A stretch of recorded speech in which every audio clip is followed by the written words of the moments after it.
Welcome back to another video here at Joe Daddy's Garage. You've probably seen this car before. It's a 1965 Impala and it belongs to a friend of mine who's had it for over 50 years.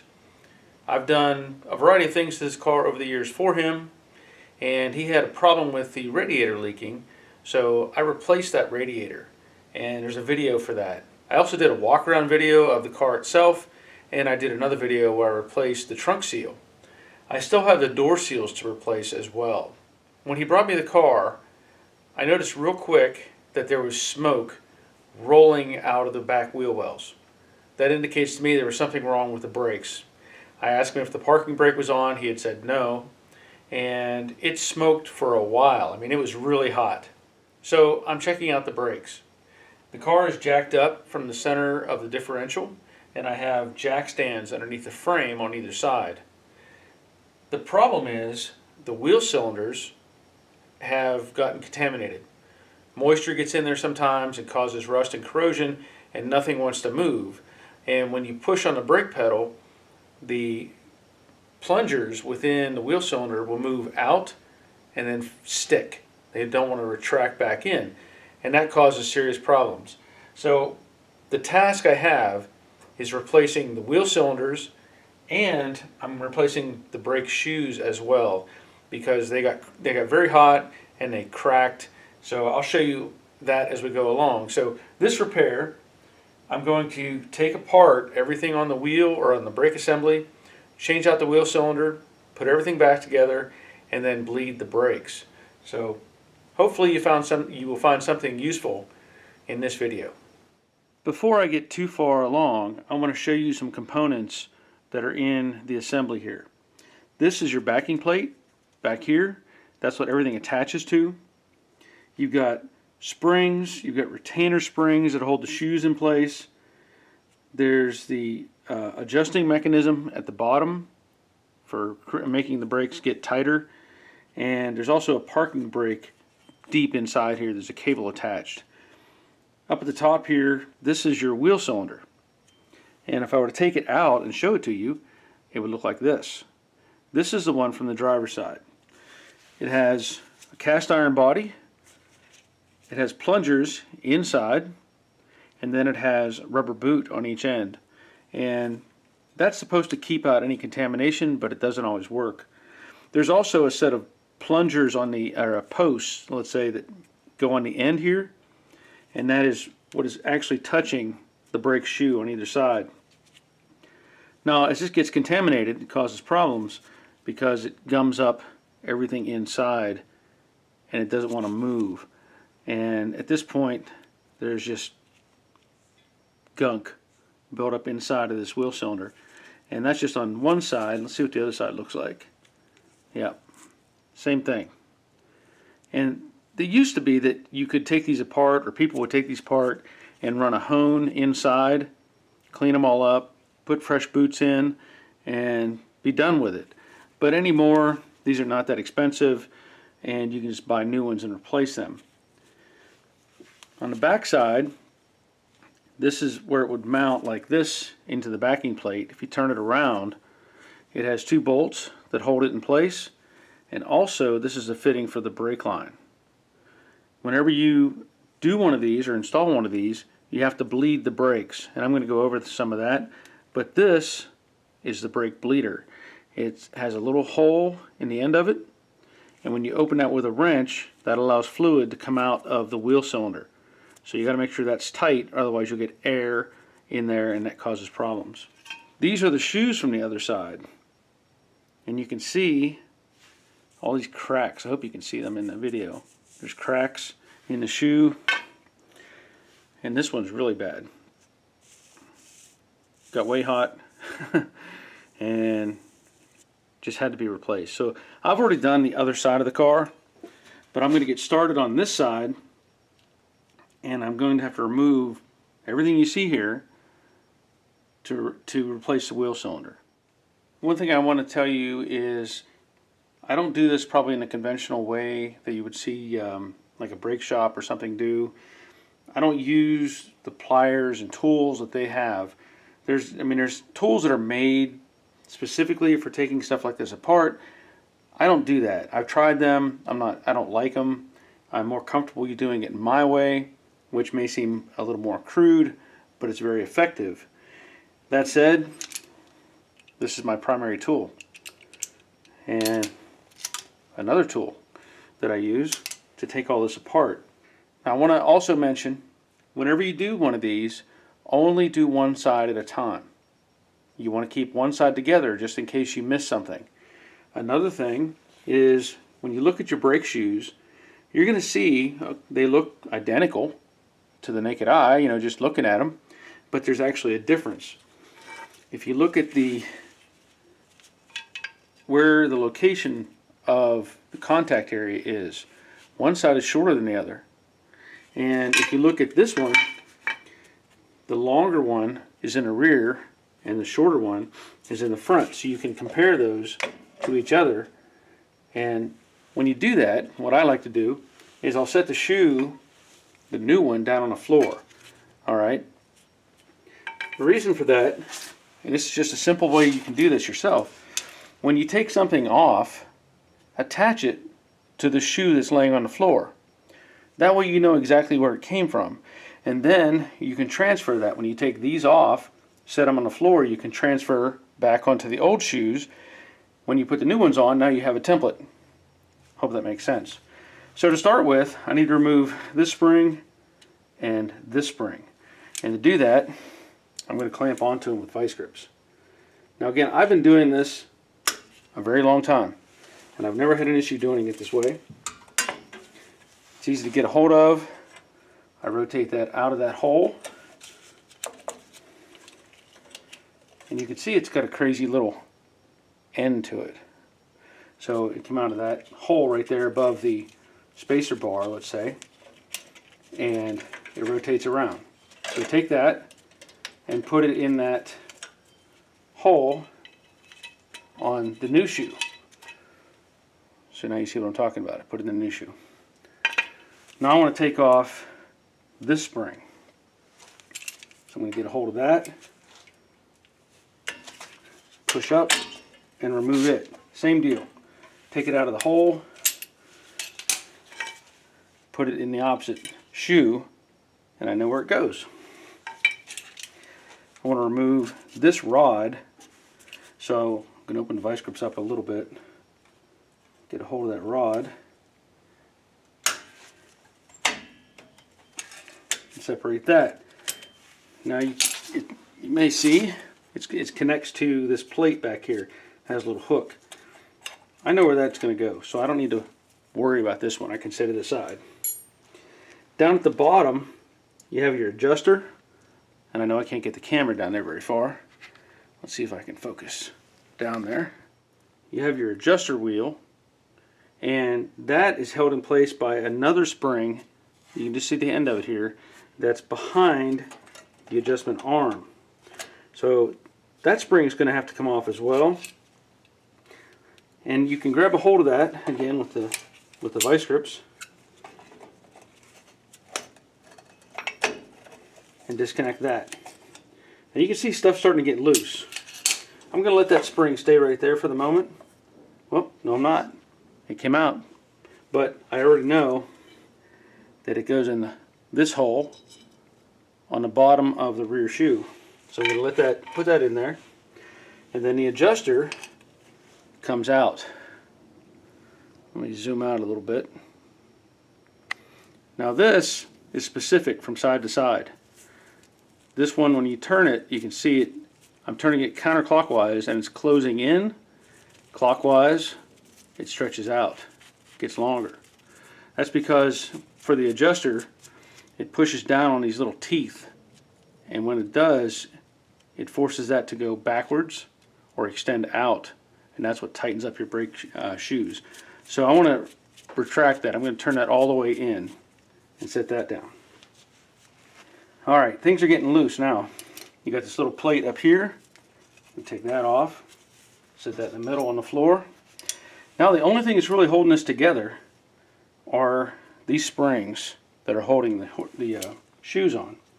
So I'm going to open up my needle nose vice grips just enough to get a hold of the collar around the spring. So on the back side, there's a pin that this is attached to, and I'm just going to push in and rotate and pull that off. And there goes the shoe. Look at that. So this is what's there. It has this little slot cut in it, and you can see if I take this rod all the way out, which goes through the backing plate, when it pushes on there, it turns and it locks. There's a little bit of an indent inside that. And that's what holds everything together, just spring tension. So I'm going to set that down. And again, that shoe, I'm going to set it outside of the new shoe, and I'll put this rod back in. Now, this spacer rod with the spring, or spacer plate, whatever you want to call it, I know where that goes because there's a slot on the shoe here. So I'm going to set that on the floor. And this is where it's not really that difficult, but you just got to pay attention to things, because this retainer, not only does it hold the shoe on, but it also holds this adjuster. When you see it pull that, it's got this little collar, little plate, and that goes into, the shoe's going to come off, that goes into this plate right here, and that acts as a pivot point for the adjuster, because that goes through the brake shoe. In fact, let me just bring this one up. That goes into that hole on the brake shoe right there, and that becomes a pivot point for the adjuster. So I'm going to put that in there, let that sit, put it on the floor. There's also a little spring, and that little spring goes on this little tab sticking out, and that's the return spring for the adjuster. So whenever it's making movements, that comes back up. Okay, set that aside, like I said. And one more thing is this shoe. It has the parking brake attached to it, and there's a little clip. See if I can zoom in on that. You can see that little clip right there. This can be one of the trickier parts to get off. And I've tried a couple different things.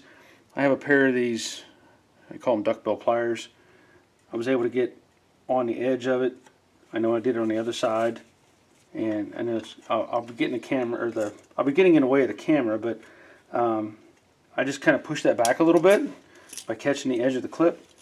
Then you can take a screwdriver, push on it, and it'll come off. Now you really want to pay attention to where this goes. You don't want it to go flying across the room or across the garage, because you're going to need this later. So there it is. See, it's a little, like a little snap ring. Now, this post comes through the shoe from the back. Whoop, let me back out. So that post comes through the shoe. You just take that shoe and remove it. You can also identify that location by the size. Alright, so get that out of the way, and you're going to see it's got a little spring washer. And I say spring washer because it's not flat. It actually acts like a little spring when you push something against it. Okay, at this point, you can set everything aside and clean up stuff as you need, prior to changing out the wheel cylinder itself. And that'll be the next step. So here's probably the hardest part of showing you this. I don't know if I can get a camera in the back side here. Let me see if I can do that. I'll try to get the camera in the inside here. Hold on a second. Alright, I got the camera in there. I want to show you something specific here that is about getting this, or changing out this wheel cylinder. This is the line coming in to the back of the wheel cylinders I showed on the other one. It's great to have a line wrench. So the line wrench is specific. If you don't, well, you might be able to get away with using a standard wrench, but I can't say for sure. This is a 3/8. So I'm going to have to hook this on to that 3/8, or to that fitting for the brake line. And again, I'm kind of just feeling for this because I can't see it.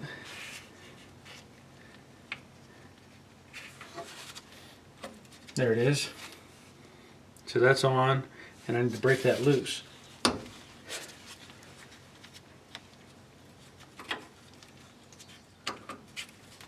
So that line's nice and loose now. At least on this car it is. Now, I can get that out so far. I know the light's not helping. I can get that out so far, but it's going to want to fight because this line can't really go anywhere. It can't compress. So you end up having to take these two bolts out of the top that hold the wheel cylinder in place. And those are also a 3/8. I'm going to put a ratchet on those.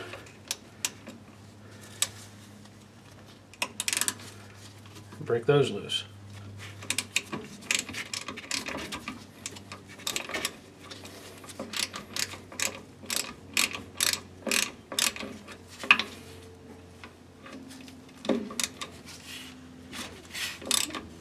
Now what this will allow is by taking those loose, it'll let the wheel cylinder move on the backing plate to where I can disconnect the brake line by having the wheel cylinder move away from it, instead of the line trying to move away from the wheel cylinder. Just not enough. There we go. So there's one bolt.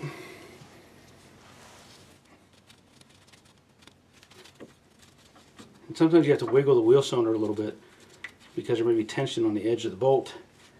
And there's the second bolt. So get those out of the way. Now I've got a little play. You can see it moving. And I should be able to get that line off. I get my wrist around there without blocking the camera. Now at this point you could also go to a regular wrench. Once you have it broken loose, you don't need a line wrench to finish it.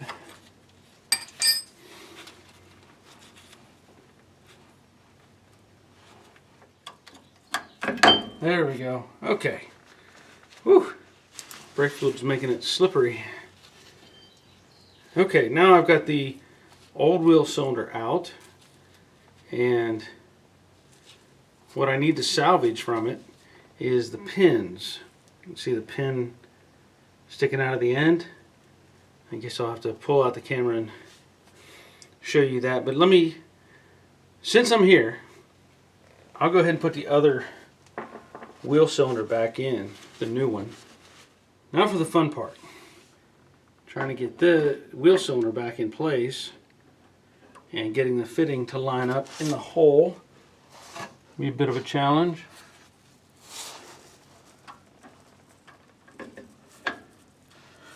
And this is where you don't really want to get the bolts in the wheel cylinder just yet, because you can wiggle around the wheel cylinder to get the thread started if you need to. And that worked out, I think. Yeah. So there, that's started. And now I'm going to put the bolts on that hold the wheel cylinder in place. So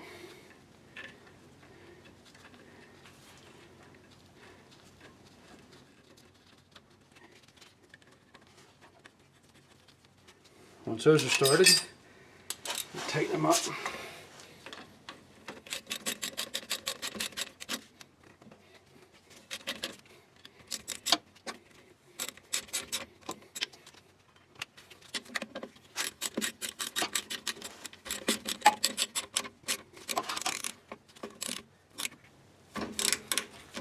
And then you can tighten up or finish installing the little brick line.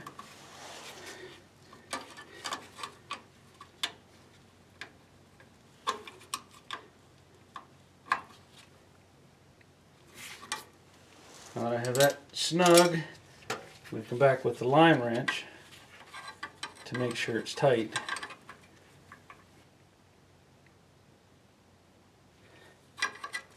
Alright. And that should be it for getting the wheel cylinder in place. I want to point this out too. When you're installing the wheel cylinder, there's a little ear or flange sticking out on either side of the rubber boot on each end. So you have to make sure that boot is behind that little metal tab that's sticking out.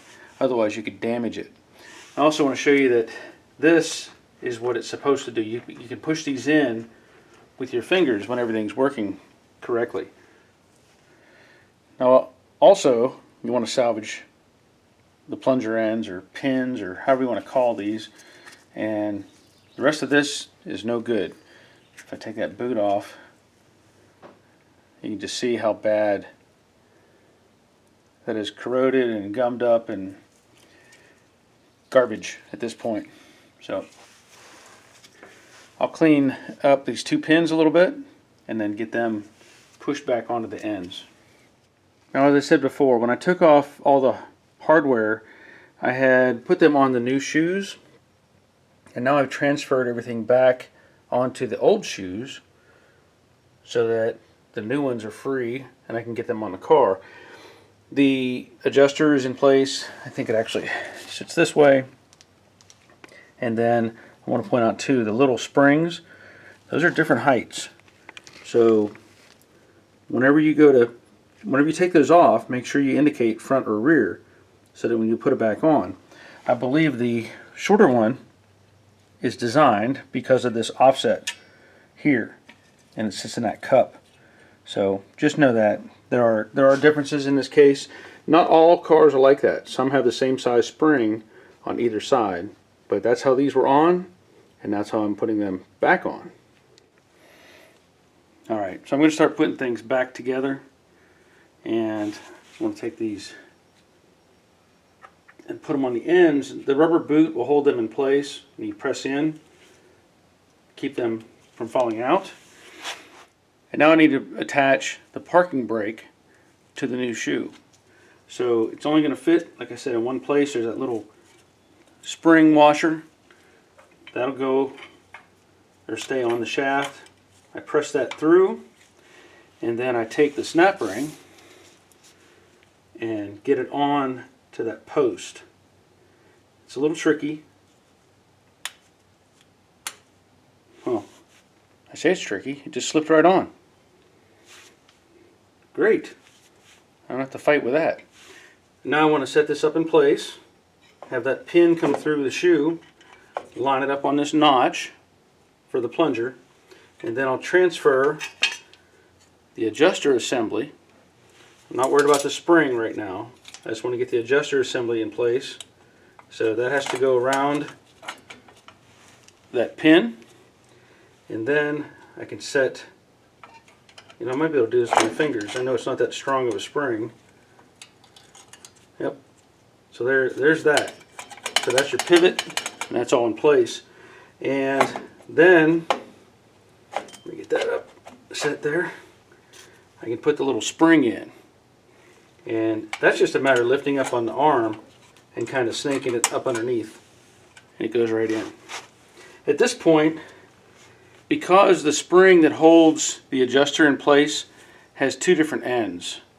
If you can get that location, you see that one faces one direction and that one faces the other direction. What that means is you hook this from behind so that it hangs from the back side of this first shoe. You can just get that in place. Now what I want to do is get this bar in place. So that's going to come up and hook into the first shoe. Kind of has a reverse notch where they hook into each other. Get that up there, and then put the new shoe on the front. Get that in the plunger. And this will take a little bit of configuring. Once you get it on, you can move things around a little bit. This one also has a little washer that is going to go over the pin and then the spring retainer. And I think, again, I can do this just with my fingers. Sometimes you can't. But in this case, I can. This plate needs to go on the top. And it can go either direction.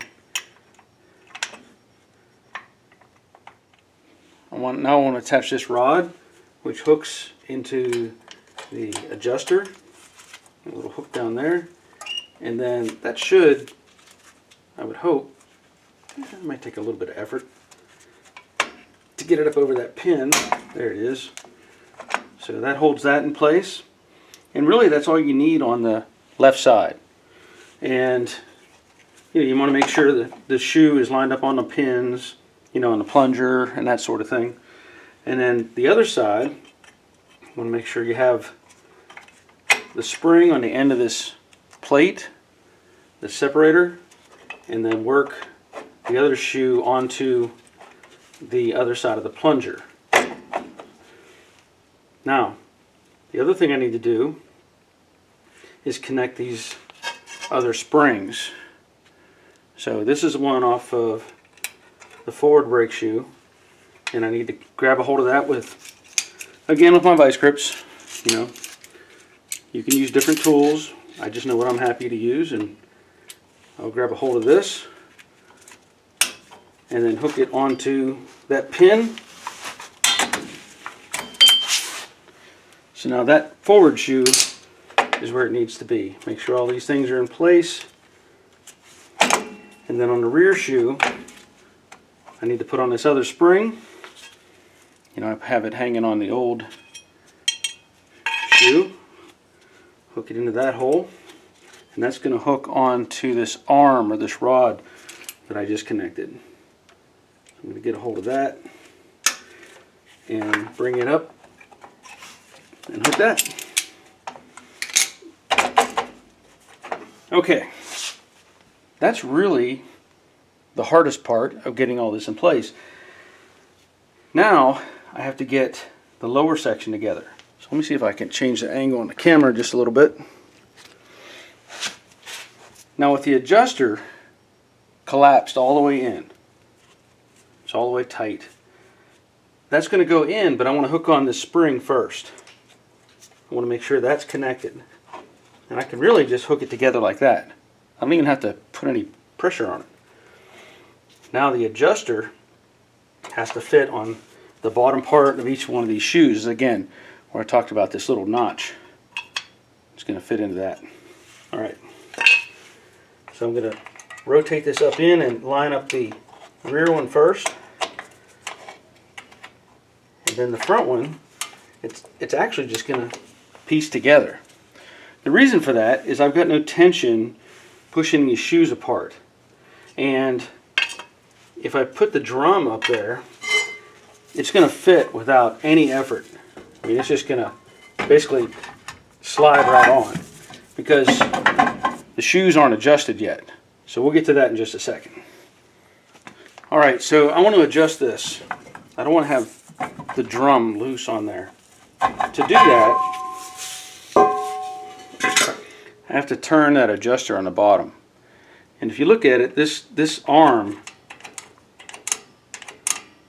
when I push down on that, I can zoom in.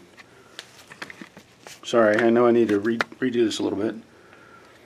But if that arm pushes down, it'll take many turns. What it's doing is it's unthreading and it's making that adjuster expand. I can speed that up by just using my fingers and turning that. And this is where it takes a little bit of time because As I adjust that, I'll have to set the brake drum back on and take it back off, and go back and forth with it. But that's what I'll do. Turn that out. That spreads the shoes apart, and sometimes I hit them a little bit to make them move around.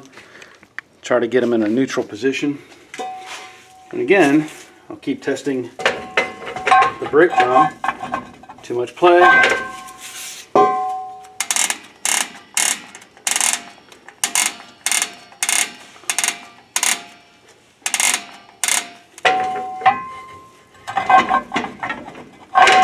Getting closer.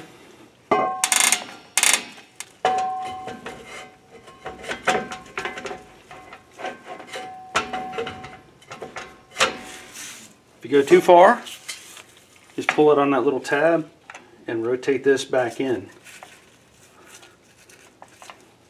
It's going to have tension on it, but you can rotate it back in.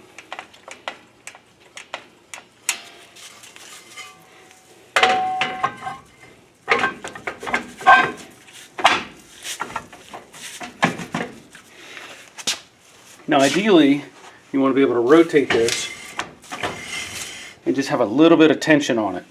And that's pretty close right there. If you'll notice, there's also a slot in this brake drum. And the intent is you can go through the drum with a screwdriver and turn that little adjuster.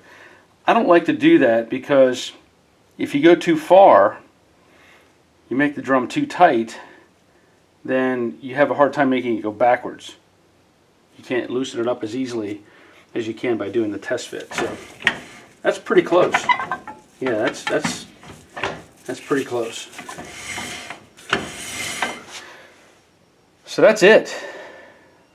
Brakes are on, wheel cylinders are changed, and now we have to bleed the brakes.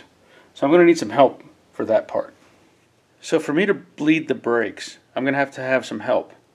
There's other ways you can do this if you have like a vacuum system or a vacuum tool, but I don't use that. I do it the old-fashioned way, where I have somebody, well, I have to check the brake fluid first, make sure the reservoir is full, and then I have somebody pump up the brake pedal, and I call that out. I say pump them up.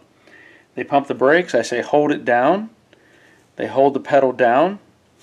And when they have pressure on the pedal, I crack loose the bleeder that's on the wheel cylinder. Now, once I open that, air and fluid is going to come out of this hole. Once it stops flowing, I tighten this up, and I make sure that the person operating the pedal keeps pressure on that pedal until I tighten the bleeder.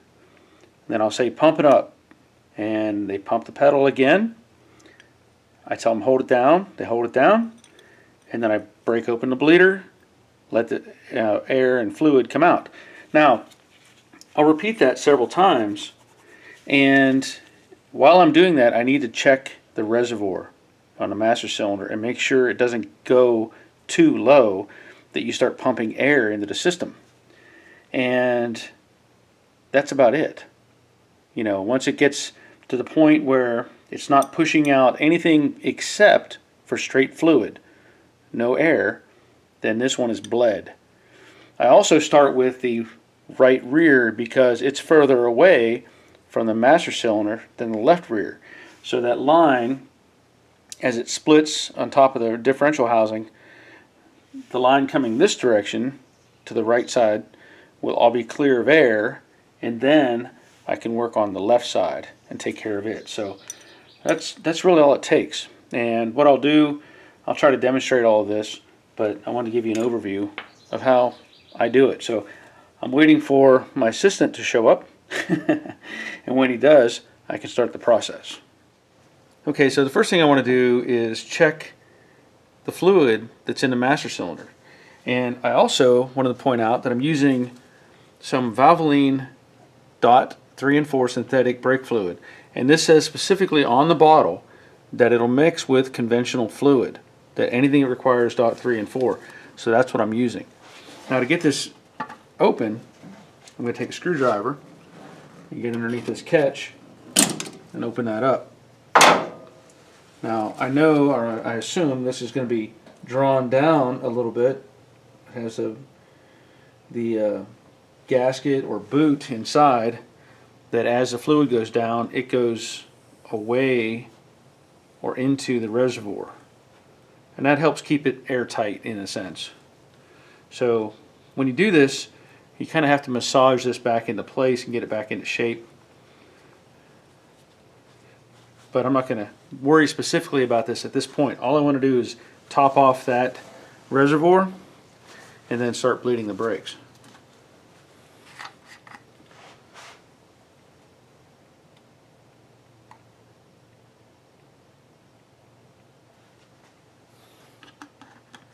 And it may be that I need to get all this fluid out of there anyway because it looks a little bit crusty. So I may have to just keep on pushing the fluid all the way out the back until it comes out nice and clear. So I'll put the cover back on. And again, I'm not too worried about this at this point because I just want to get it sealed. Set that in place. And now we can start bleeding the brakes. Okay, so I have the camera set up to show you the bleeder, and what I want to do is verify that I can open the bleeder first. So I'll put the wrench on it. Let me get this little cover off. There should be a little rubber boot on there. There, take that off, and then I'll set the wrench on. Now what's odd is this is a 10 millimeter. You know, this is standard, everything else is standard, but this is a 10 millimeter. So I can open that, make sure it moves, and then I'll say, pump it up.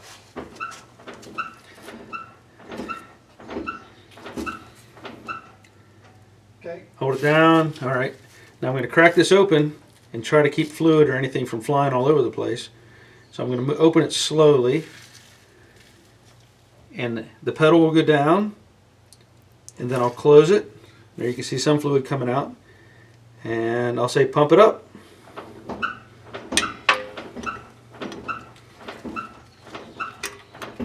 And then hold it down, and then I'll do this again. And I see I have my gloves on, and I'm just trying to deflect the fluid a little bit so it doesn't spray all over the place.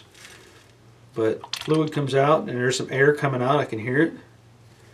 So I'm going to close that back up and say pump it up.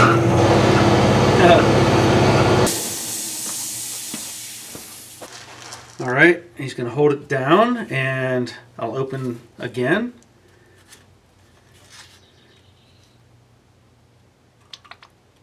Alright, fluid comes out. We'll do it one more time, and then I want to recheck the master cylinder. So he's going to pump it.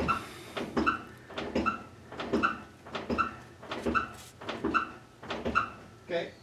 And then open this slowly.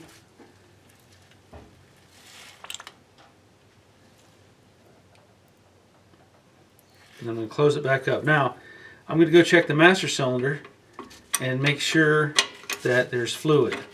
And at this point, you know, you want to top off the master cylinder so you can continue doing this. So give me just a second, and I'll be back.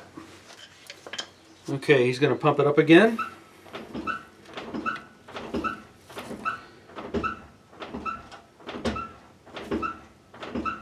Okay.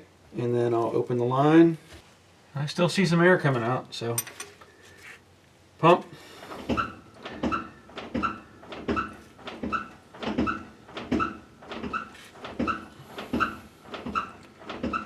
Okay. Down, all right.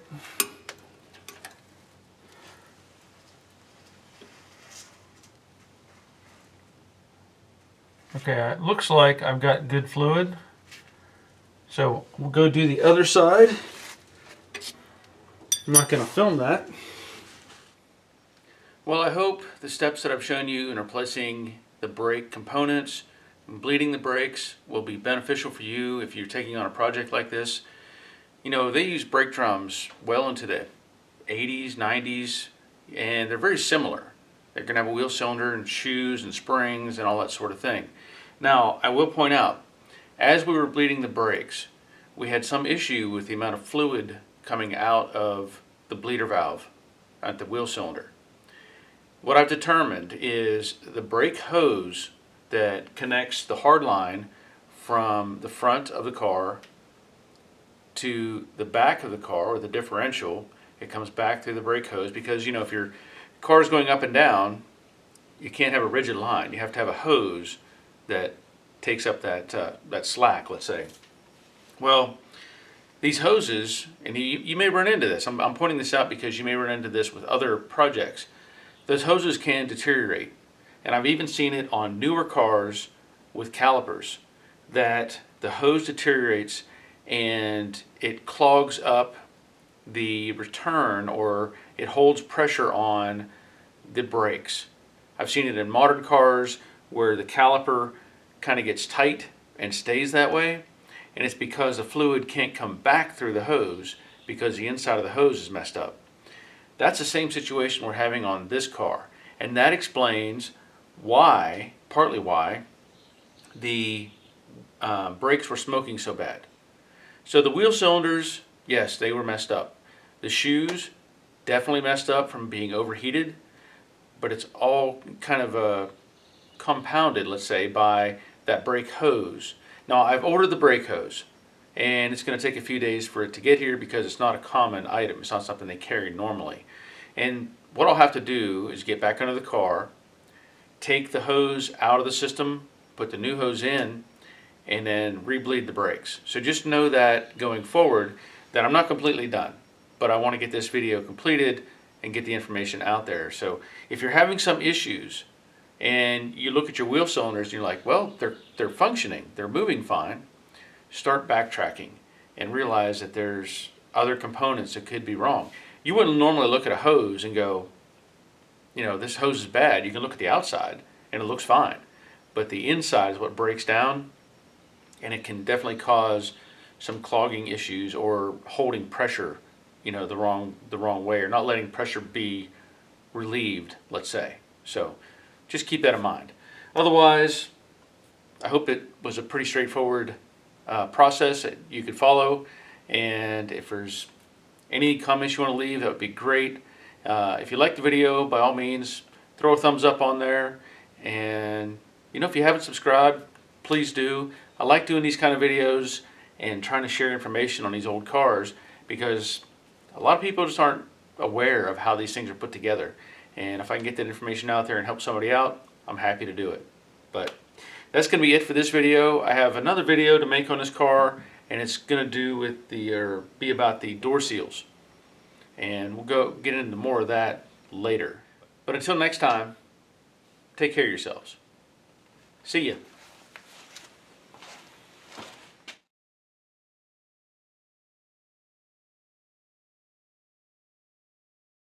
You've probably seen this car before. Now, and there goes the shoe. Look at that. I can't see it. There it goes. Where, oh where are you tonight? Why did you leave me here all alone? I searched the world over and thought I'd found true love.